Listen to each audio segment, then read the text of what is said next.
Hey, what's up guys? This is Anthony from Anthony's Customs, and for this review, we are looking at the SH Figuarts Street Fighter GOUKI, or Akuma. And so here's the interesting thing about this. We thought they were making Street Fighter V figures, then they released this, and this doesn't have any sort of designation on it, it just says Street Fighter, but it seems to be based off of Street Fighter 4. I don't know, it has the right color scheme and the box has that artwork on it, so I don't know, maybe it's Street Fighter 4, maybe it's not. I don't know, guys. You can let me know if you're one of those people who knows a whole lot about Street Fighter. I don't know all that kind of detail like this particular look is from this, but it does look to me like it is the Street Fighter 4 version. Anyway, it's a pretty cool figure. It definitely doesn't satisfy in the way I was hoping it would, but it does, for the most part, accomplish its task. So let's go ahead and take it off the stand and take a closer look. This guy stands just about, let's say about 16.5 to the top of the head. If you count the little hair, give it another centimeter, a little bit less than that, which makes him just about 6.25 to the top of the head, closer to 6.75 to the top of the hair. So yeah, it's got some size to him. He's definitely got a little bit of bulk. Here he is up against Ryu. So you can see it's not just the same parts reused. So that's pretty cool. He's got a little bit of extra size to him, a little bit of bulk, just a tiny bit of hair, or height, just a tiny bit of hair. Partly due to the hair, but he does have a little bit of height as well. And then, like I said, a lot of bulk. But yeah, I mean, you know, Akuma's my guy, so I want to like this more. I don't know, there are some issues though. We saw with Ryu that they didn't texture the pants, but they textured the gi. They solved that problem with Akuma by not texturing anything. So that's not great. But the gi's not really the problem. My biggest problem with this guy is the skin parts. They're very shiny. They're very, very shiny. Ryu's chest was a little bit, but the rest of him was pretty good. This guy is pretty much all shiny plastic, which is not good. It's not good at all. The skin tone's a little bit weird, but I can let it go since it's Akuma. But the shiny plastic for the skin, especially noticeable on the face, it's just not what it should be. I'm very tempted, and I don't ever modify my collectible pieces. Like, I modify customs and then sell them, but I don't modify my stuff ever. But I'm very tempted to hit this guy with some dull coat just to see how much that changes him. But very shiny, very unfortunate. There is some shading throughout the blue, so that's okay. Shading throughout the skin, that's okay. Not so much on the chest, that's kind of a bummer. The hair does look really nice for the most part. It's got a decent enough red in it. I wouldn't mind a little bit more saturation, but it's okay. And then we do have shading in there, and they painted the tie up there, so that's pretty good.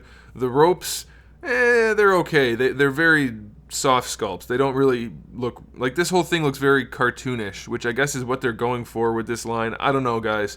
It's just weird. Like, I can't quite peg what they're trying to do with this batch of figures. It's very strange. And then, like you can see, there's a big gap right next to the knot.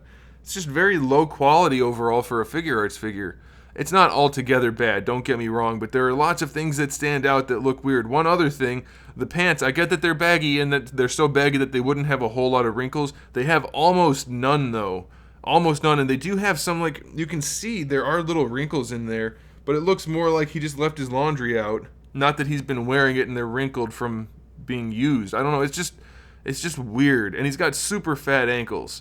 Like really, really fat ankles. It's just lots of weird stuff going on. And then one more thing, these biceps, I don't know about that at all. I've never seen biceps that have that kind of anatomy. The bicep itself, I guess, is technically okay. It's not great, but it's okay. But having this, I can never remember this middle muscle, but that one that sticks out so far is very weird. The triceps are generally okay.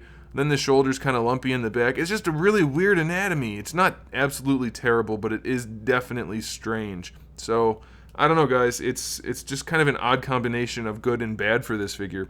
Anyway, we'll get to the rest of that stuff in a minute. Let's talk accessories. We have 3 different faces. The neutral/angry face that comes on him in the package. One that's basically the same thing but looking off to the side. And then another one where he's definitely angry. You can see his teeth. And that's about it for the faces. It would have been nice if the teeth had a little bit more detail. They're really not well sculpted and painted. It looks pretty goofy.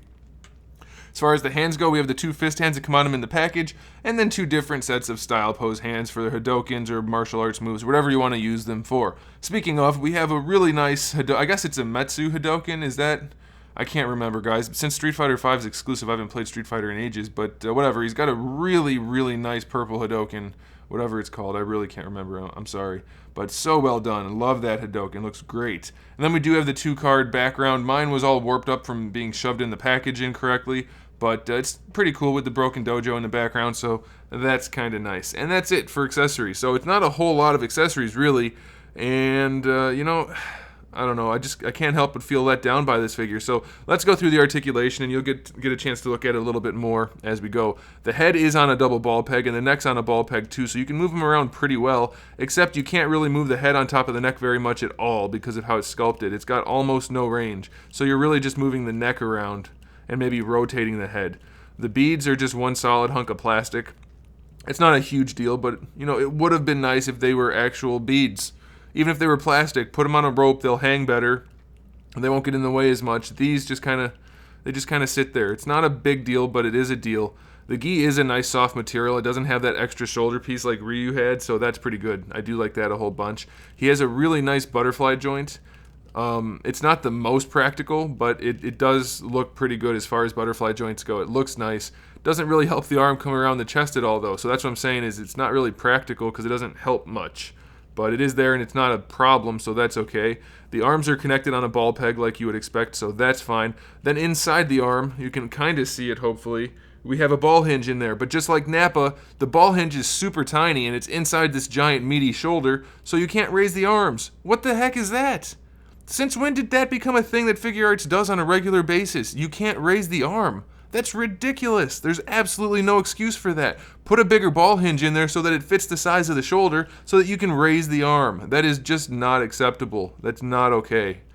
So yeah, very, very limited shoulder range going up. It's not good. If you go at an angle, you can bring it up, but obviously that's not helpful because now it looks like his shoulder is dislocated. Oh wait, it is dislocated. That's just not okay. So you can see right there, bicep swivel is built into the shoulder a little bit. But because of the way it's designed, you're not really going to be able to use it too much. And it's off again. It's not broken, it just falls apart. So, yeah, like I said, guys, there are definitely some things in this figure that are very disappointing. On this side, we'll just use it. So you can see the bicep swivel is minimal at the shoulder. You do get a swivel at the elbow down here because it's got the same kind of design as the Kenny Kuman figures, which is okay, I guess. I mean, it's not a big deal, except because of that, you have really, really ugly elbows. Really ugly elbows. So, I don't know, guys. It's just, the more I look at it, the more it's disappointing. It's not funny, but I'm laughing. I don't know why. I guess I'm trying to hide my tears. I don't know. Double jointed elbow technically, but not much better than 90 degrees, which is okay. He's bulky, that's fine. For the wrists, we do have a ball hinge wrist. It's okay. It's not terrible. You get decent range. I've heard some people say they wish it was colored like the rope. I don't think it's a problem since the rope wouldn't be covering all of his wrist anyway, so being skin tone's fine. For the torso, you do have, I think it's a double ball peg in here and then another double ball peg at the bottom. But either way, you can move the torso around plenty. The gi is nice and soft. It's a little tricky to move this middle joint, but down here it moves around pretty well, so no problems there. Do not try to take this gi apart right here. You're gonna have to take the figure apart to put it back together, and you cannot remove his gi. He's not built for it. He's got a big gap in his crotch area, so don't try to take the gi off. It's gonna be a problem. It's a total problem to put this back together. Do not do it. You do get to rotate the ropes a little bit, so that's nice. This is a floating piece. The hips, just like the new Dragon Ball figures, you can bring them out to the side like that. So good range there. Good range going all the way forward. No issues. Going all the way back, pretty much no issue. So that's all good. Unfortunately, mine is really, really loose. Sometimes it just falls on its own. So that's not good at all.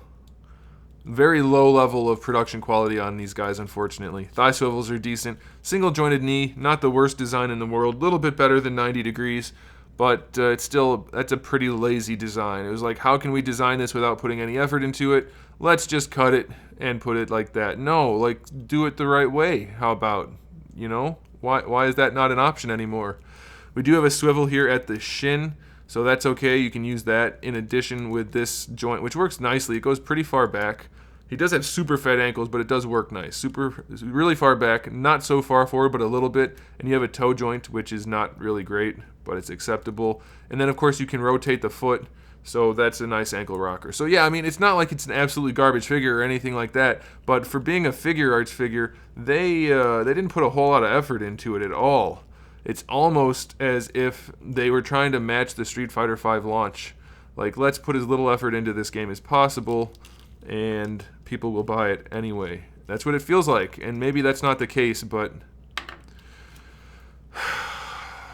as much as I wanted to love this figure, I really can't. If I didn't have any affinity for Akuma, this is only a mediocre figure, honestly. For the price point, you can't have things like limbs falling off, glossy paint for the skin tone, big fat ankles. It's just not okay, guys. It's a pretty mediocre figure at best. So do with that what you will. You guys have the information now. You can make the decision if you want to buy it.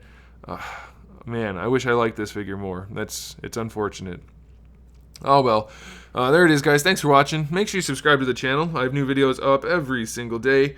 We talk about action figures, movies, TV shows, video games, all kinds of fun stuff. So make sure you come back for that. Give the video a thumbs up if you liked it. And in the meantime, keep collecting.